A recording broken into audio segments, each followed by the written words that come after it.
வணக்கம். சற்று முன் வெளியான முக்கிய பரபரப்பான தகவல்கள். அடுத்த 2 மணி நேரத்தில் 15 மாவட்டங்களுக்கு கனமழை வாய்ப்பு. இதை பற்றி தகவல்களை இந்த வீடியோவில் பார்க்க போகிறோம். கீழே இருக்கிற ரெட் பட்டனை கிளிக் பண்ணி சப்ஸ்கிரைப் பண்ணிக்கோங்க. பக்கத்தில் இருக்கிற பெல் ஐக்கானையும் மறக்காமல் கிளிக் பண்ணி வச்சுக்கோங்க. அப்போ தான் நான் ரெகுலராக வீடியோ வந்து சேரும். வாங்க வீடியோக்குள்ளே போகலாம். மறக்காமல் லைக் பண்ணிக்கோங்க.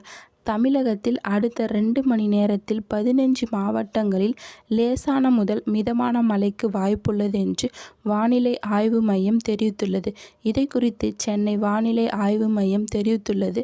தென்னிந்திய கடலோர பகுதிகள் வளிமண்டல மேலடுக்கு சுழற்சி நிலவுவதால் தமிழகத்தில் ஒரு சில இடங்களிலும் புதுச்சேரி காரைக்கால் பகுதிகளிலும் புதன்கிழமை ஜூலை 23ஆம் தேதி முதல் 28ஆம் தேதி வரை இடிமின்னலுடன் கூடிய லேசான முதல் மிதமான மழை பெய்யக்கூடும். மேலும் 50 கிலோமீட்டர் வேகத்தில் தரைக்காற்று வீசக்கூடும். ஜூலை 24, 25 ஆகிய தேதிகளில் நீலகிரி, தேனி, தென்காசி, கன்னியாகுமரி, கோவை, திருநெல்வேலி ஆகிய மாவட்ட மலைப்பகுதிகளில் ஓரிரு இடங்களில் பலத்த தரைக்காற்று மணிக்கு 40 கிலோமீட்டர் வரை வீசக்கூடும்.